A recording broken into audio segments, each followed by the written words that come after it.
a good old ripping true crime case. And we're going right to the heart of your particular area, I think, here, Amanda, which is the 18th century BCE.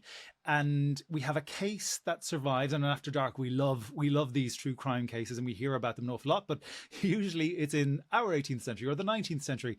And one of the things that we always take away from it is going, oh, look, see, this isn't a new fascination we have with true crime. It was here in the 18th century, in the 19th century too. And now here you are coming in After Dark to tell us that even in 1800 BCE, they were also absolutely transfixed with some of these stories of crime. Tell us about this. There's a priest that's murdered by 3 men, apparently. Yes, no, there is.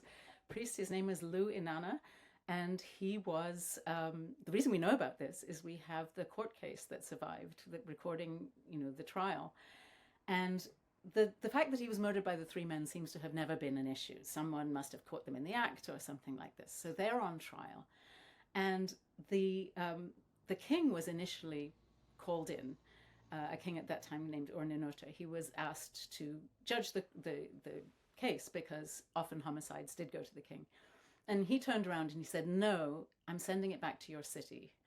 This is, in fact, the city of Nippur that I was just mentioning, where the god Enlil was in residence. And the assembly of the city got together to make the decision about these 3 men.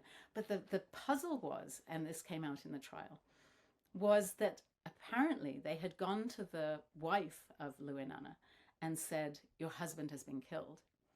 And she didn't say anything. She didn't scream. She didn't go running to the neighbors. She didn't say, oh my God, my husband's dead. They said she just closed her mouth and was silent. And this was very, very suspicious, because everyone knows how you're supposed to behave when your husband is killed, and it is not that. And so they brought this to the assembly, and 6 men stood up in the assembly and they said, this is because she's behind it. This is, she must have hired these men to kill her husband, because what wife would not scream in agony when she found out that her husband had died?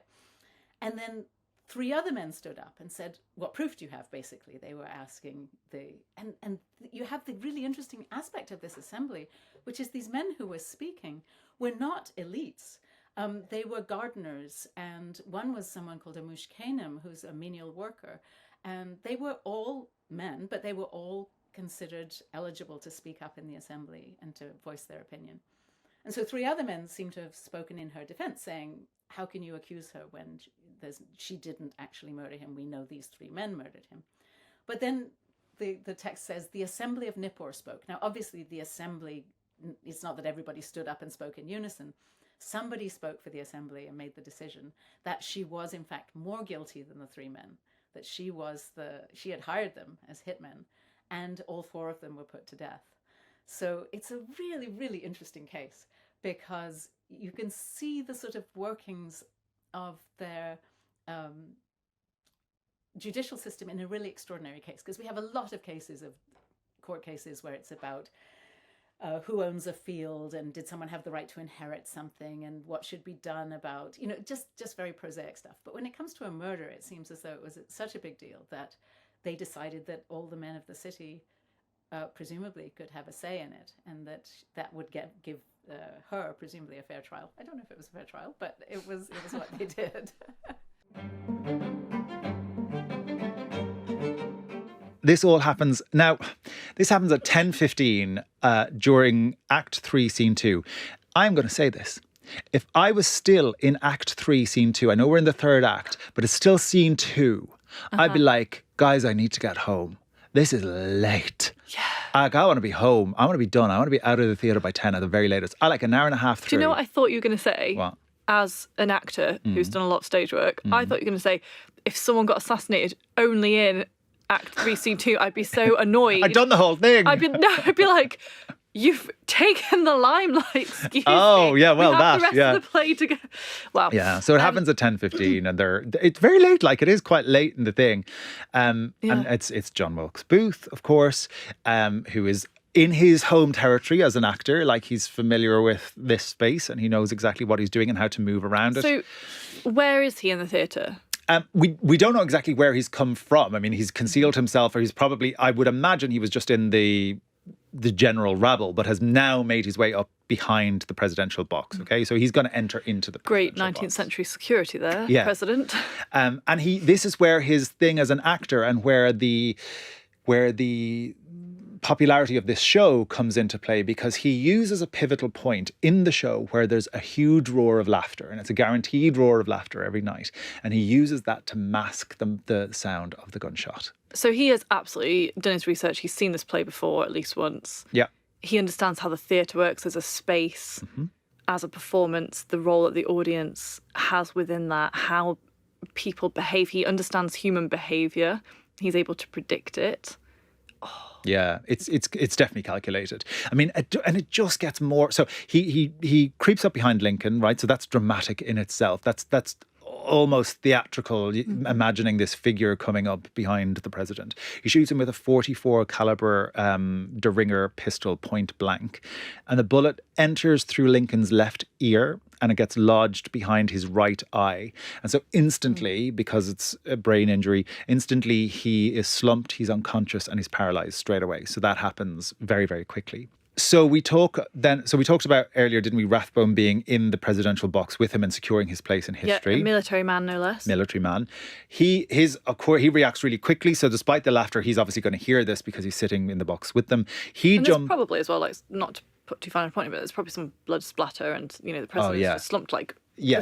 If you're in the box, you're very aware. You're going to see it. Yeah. So he jumps up to kind of intervene and to try and protect him, but Wilkes Booth slashes him with a dagger, and he runs, which cuts him from his elbow to his shoulder, but he survives. But it's a pretty, gory gash. Yeah. And interesting that Wilkes Booth has brought not only the pistol, but a knife as well. Like, he is armed to the teeth. He is getting this job done. And anticipates that there's going to be somebody around the president, of course, who is going to try and get him afterwards. Yeah.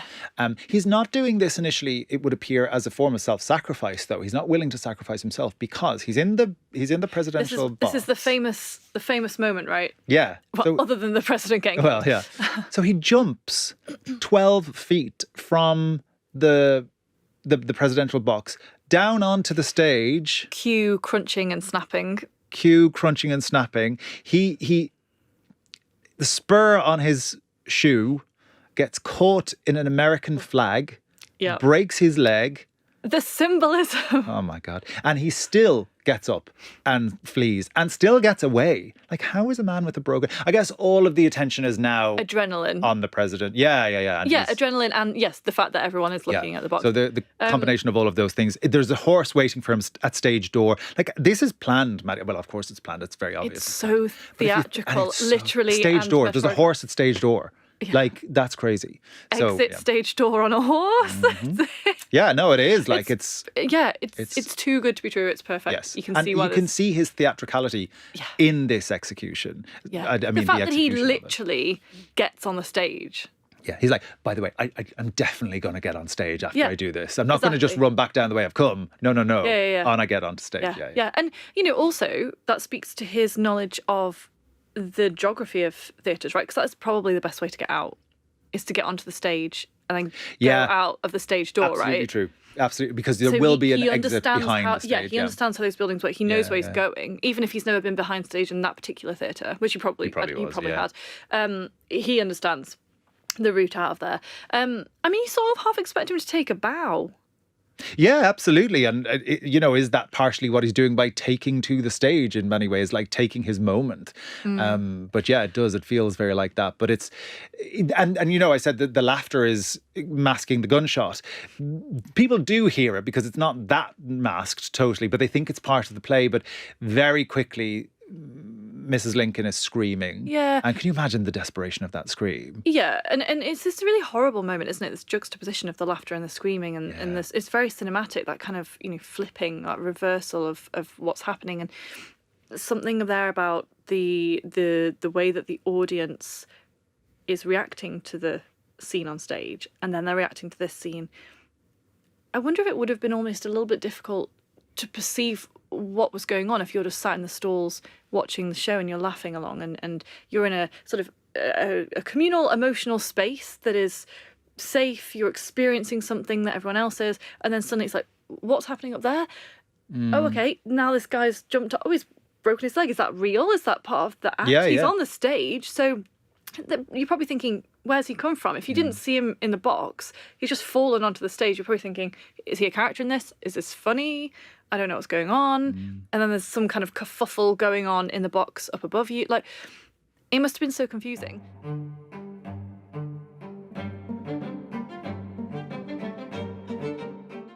On board, there was a father and son that had caught his eye. And although Kendall couldn't quite put his finger on it, there was something strange about them. About the way the boy's ill-fitting clothes hung to his body. About the affection between the pair. In fact, they were not father and son at all, but man and woman fleeing from Britain.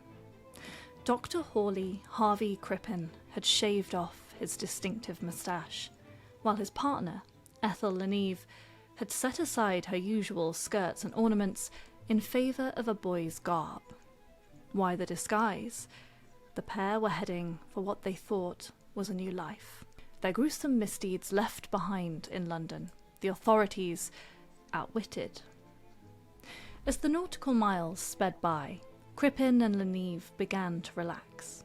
They'd gotten away with murder, the killing of Belle Elmore, to be precise. But little did they know, and despite the waves that separated them, the police were already in hot pursuit. As the Canadian coastline lunged into view on the horizon, it promised a freedom close enough to touch. Captain Kendall, though, had other plans. Emerging now through the ocean fog was a faster vessel, the SS Laurentic. On board was Chief Inspector Walter Dew, who'd been tipped off by Kendall, something only made possible through a new technology, the telegraph. Chief Inspector Dew boarded the Montrose, his eagle eyes scanning the deck until he spotted Crippen. He had his man. As the sea calmed and land grew nearer, Dr. Crippen's world began to collapse. Seeing their game was up, he and Leneve surrendered. And part of them was relieved too. The suspense, Crippen told the inspector, had been too great. I couldn't stand it, he said, any longer. Hello and welcome to an After Dark that we think you're going to particularly enjoy. My name's Anthony. And I'm Maddy. And what you just heard there was the moment that Dr. Hawley Harvey Crippen was arrested for the murder of Belle Elmore. Now, this is the story that caused, I suppose, a sensation across the globe in its time. Because Belle is missing, people start to question where she is. She's not the type of person to just go. And Crippen invents this story that she very suddenly had to go to America to deal with a family matter. And I'm skipping forward ever so slightly here, but just to kind of get us to the women, really, in order to do this. He then says, actually, when she was there, she also died. She also happened to die. And then suddenly the Martinettis and others are going, hold on. This is not Belle. This is not how this would go. Tell us how important you think that group of women were to uncovering what had happened to Belle Elmore. Absolutely fundamental. I mean, basically, Crippen would have got away with this had it not been for those pesky meddling women. I mean, it was, they raised the alarm. They were the ones who said, this story just does not fit. What you're saying is so completely out of character for our friend. And what you're doing is so weird that we don't believe what you're telling us. And we think there's more to the story. Of course, they would later say, we had no idea she'd been murdered. We just thought something strange had happened. I think they were starting to suspect there could have been foul play. But it's okay. So it gets especially weird. So he lies. He says she's had to go to America.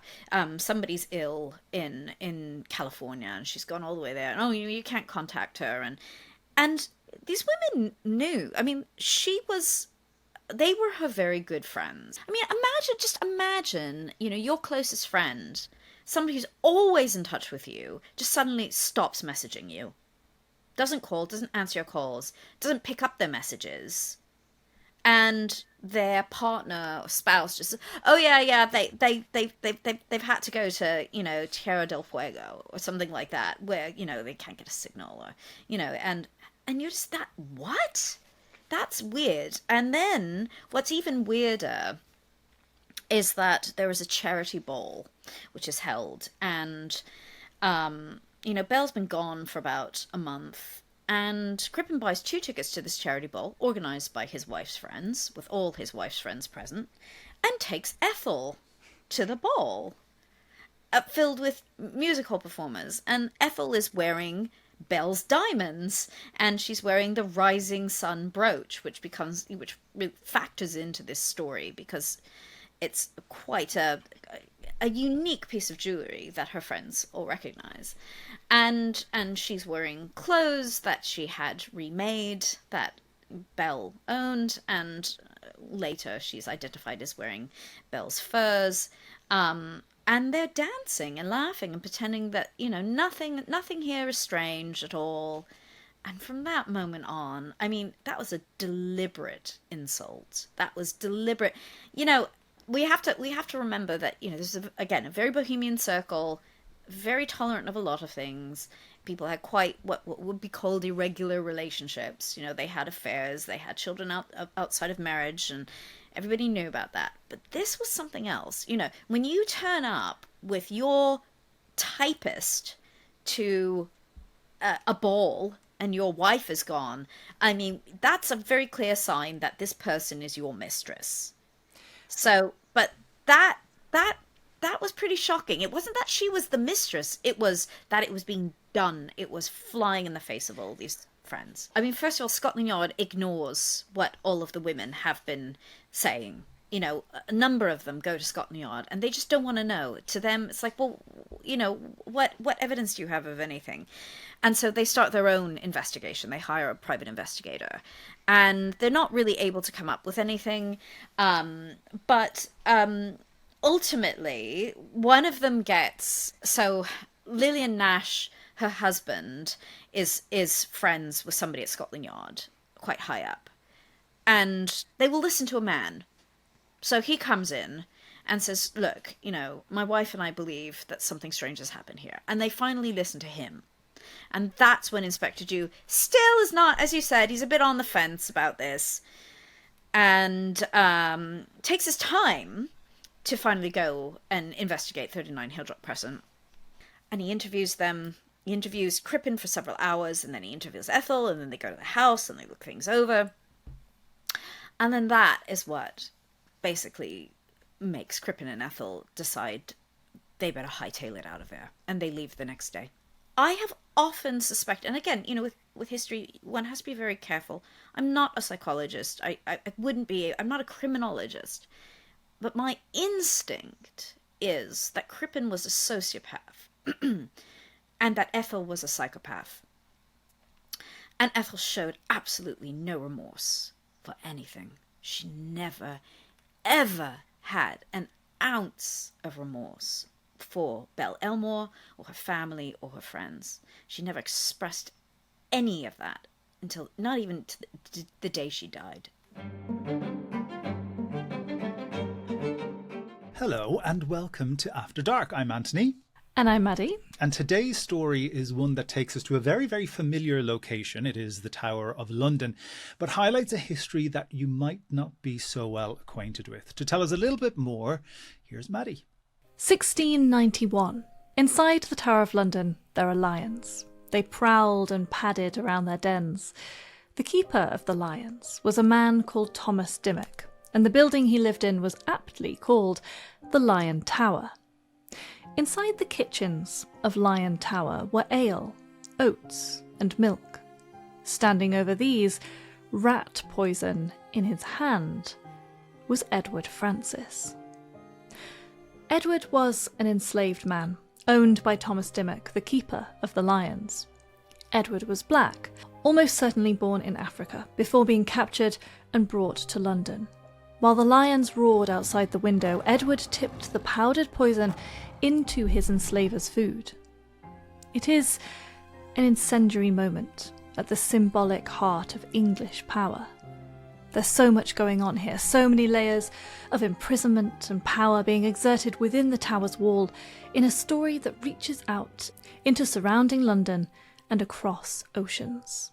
Welcome to After Dark. This is the story of the poison in the Tower of London. This household, which is already an unusual household in that it is within the Tower of London, they are there for the purpose of looking after some lions. These are not typical things in the 17th century in England.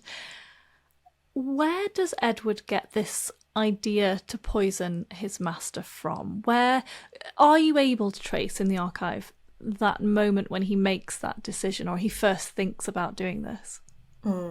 So what we know about this episode comes from the testimony that Edward, Thomas Dimmock, Thomas's wife and Thomas's servant later give. So all of this is kind of, in retrospect, them kind of recounting the events.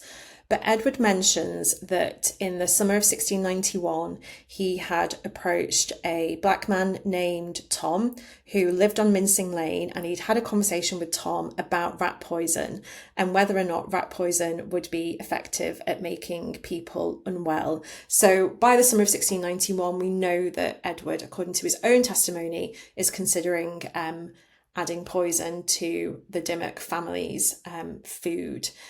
He says that he then bought a parcel of rat poison from the rat killer who had previously supplied the Dimmock household with rat poison, and he started adding it to the family's food in the summer of 1691. And we think this is kind of sporadic, taking place over a kind of longer period of time. How did that poisoning start to manifest? How is he? I presume it's infiltrating the food supply that you're talking that he had access to.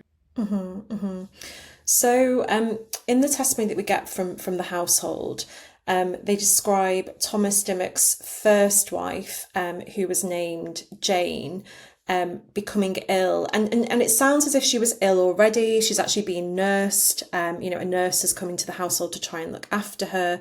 And she then dies that summer. I'm not sure whether she dies within the household at the Lion Office, or they are also, they have a household kind of out in London as well.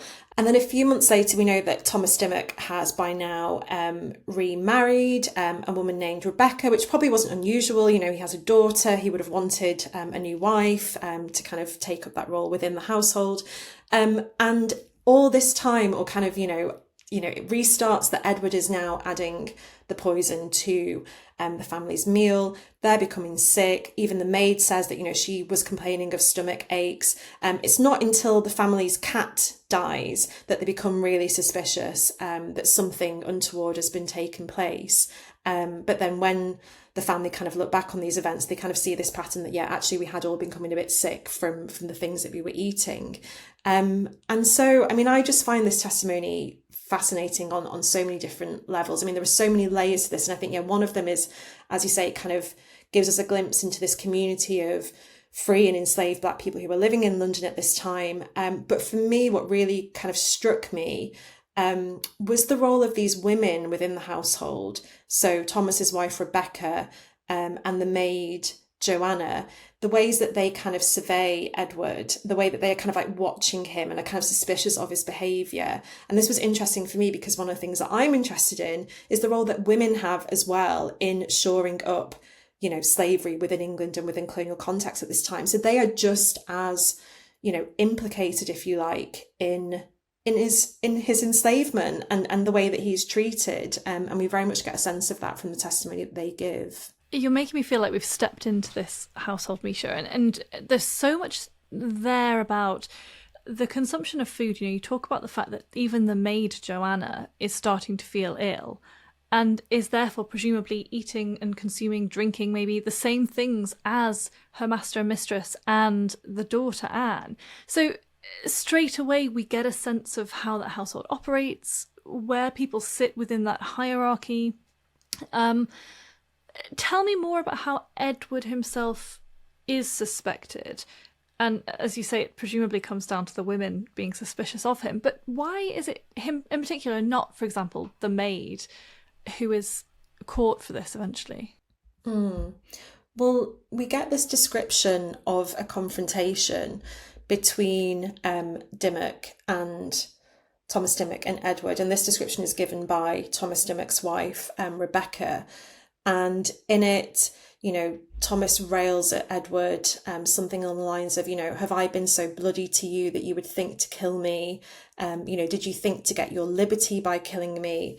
And put on the spot, Edward answers yes, that he did think to get his liberty by murdering Thomas Dimmock and his family. Do we know what happens to him in the end?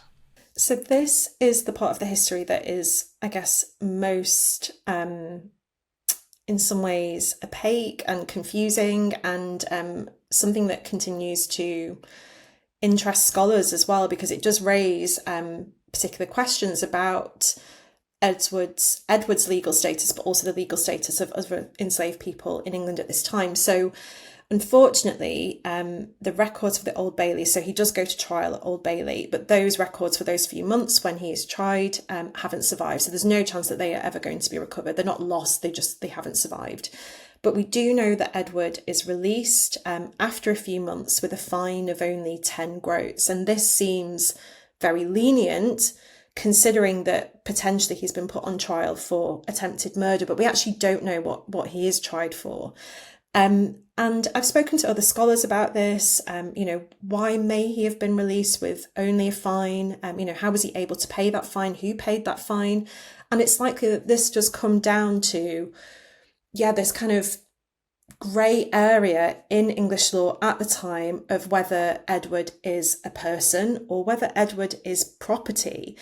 Has he committed, can somebody who is, can property commit crime? I think these are the kinds of questions that people have been grappling with at the time, which sounds so odd to us today. And the truth is we may never get a very clear answer about why he was released, and he wasn't punished in the way that we might expect an English person to be punished at this time. But it does clearly have something to do with his enslaved status. In terms of what may have happened to him next, I think there are a certain number of outcomes. He may have been sent back to the Dimmock household. Thomas Dimmock may have punished him. Thomas Dimmock may have decided to sell Edward, perhaps, put him on a ship for a Caribbean plantation, for example, where his life would have been very different. He would have still been enslaved, but he would have faced very different outcomes. But the fact is, at this moment in time, we just don't know. For me and for others who have been interested in picking up his story, he just seems to disappear from the historical archive. So this story kind of leaves us with different questions, I think. It's so unique in a way, but perhaps can open up, kind of more complicated ways of understanding the status that enslaved people had in English law at this time as well. You mentioned there the different skill levels of surgeons, and that if you were having an amputation, you might get lucky and you might have someone who had done maybe 100, 200 of these before and would, just perform the procedure in a couple of minutes, maybe 3 minutes max. But you might get someone who was less well trained. Tell me then about where body snatching comes into this, because one thing that we know about medicine is that in this period is that there's a high demand for medical care and people are willing to learn, but there is a process to learning the skills of a surgeon, isn't there? Definitely. Body snatching for me is one of my favorite parts of this story. I think because I specialize in history of medicine, but also grief.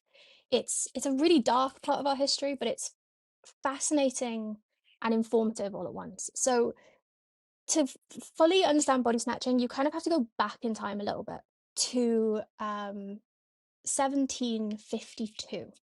And this date is really important because in comes the Murder Act. So at this point, medical schools aren't as established, but there is some need for dissection to learn about the human body. Previously, a lot of animal dissections had been relied upon, but human dissection naturally is so important to understanding how our bodies work. And so in 1752, they decided that they would pass this law to enable executed murderers, to almost get a posthumous punishment, so that they would be executed and then given to the anatomy schools to be dissected. And this was the main source of cadavers for dissection until the 1830s. And what this does is, there's two parts to this, which are really important for us understanding body snatching. The first is that the supply and demand do not meet. So increasingly, as we get into the 19th century, we start to notice that anatomy schools, there are more of them, and they are in high demand because more and more people are learning via watching surgeries. This is so good for medicine, but we don't have the bodies to allow it, which in a sense is a good thing. It means there aren't that many people being executed for murder. In no way do we want to be encouraging people to go out and murder. But at the same time, there is that need, and medicine has that need. And so body snatchers very much see an opportunity to make a little bit of money. And this is kind of where that dysregulation or lack of regulation really comes in, right, Sarah? And it allows this trade, I suppose, to flourish, as you're saying, in the late part of the 18th century and then into the early part of the 19th century. But you already hinted at it there, and I think it might be important to do a bit of a contrast between that time period and then what happens after the Anatomy Act in 1832. And this is not directly, but indirectly influenced by some of the Burke and Hare murders that we have seen and we've spoken about in this podcast before in Scotland. And I'm just wondering what you can tell us, because this is the time period we're going to be entering into in this conversation, is the post-Anatomy Act time. Mm-hmm. So tell us what the difference between that and what had gone before is. So what does the Anatomy Act actually change? So the Anatomy Act comes in as a way to hopefully prevent body snatching. Body snatching is not something anybody wants happening. There's public outcry about it. And so the Anatomy Act comes in, and the purpose of it is an attempt to make bodies more readily available for dissection. What's really important to recognise, though, is that up until this period, dissection was so publicly connected to crime and punishment. So the Anatomy Act brings in a rule that suddenly any person who dies in places like workhouses, prisons, hospitals, and are unclaimed for about 48 hours can then be given to the anatomy schools for dissection. But what's really key about this is most of those people are going to be the poor. And suddenly, especially in public conversation, it feels very much like what this is saying is that being poor is almost like you're a criminal, because that is the story. That is how everyone saw dissection up until this point. So there was a lot of public disagreement with the Anatomy Act, but what it did do is definitely made bodies more readily available for the anatomy schools to use. Get a bit of a picture of, we know there was like the London Burkers, so they were inspired by, well, they say they were inspired by the murders of Burke and Hare, but what exactly is the body snatching scene looking like in London specifically at this time? So very much like Edinburgh, London is this hub of medical knowledge and discovery, and also has plenty of graveyards. So the body snatchers are very much in this sort of network of knowing people in the hospitals, getting tip-offs from certain undertakers about freshly buried bodies, and they are very much sneaking in at night under the cover of darkness. And what's really interesting, actually, is that at this point, stealing a body isn't illegal. The body itself, because it isn't owned by anyone, the stealing itself isn't, because you're not stealing it from somebody. But you had to be really, really careful to ensure that there was no clothing on the body, or that you weren't taking anything from the coffin, because all of those things would be considered theft. So it's a really interesting period where, until the Anatomy Act comes in, there really aren't rules protecting it. And so it really comes down to, as you mentioned at the beginning, watchmen who are watching graveyards and also families themselves. They would even instill cages, if you could afford it, over the burial site to ensure nobody could dig through. And you can still see those in graveyards around London, which is incredible. And a really, if you've ever done a walking tour of London, I highly recommend something on body snatching, because there are so many symbols of it still today in our graveyards and in our history.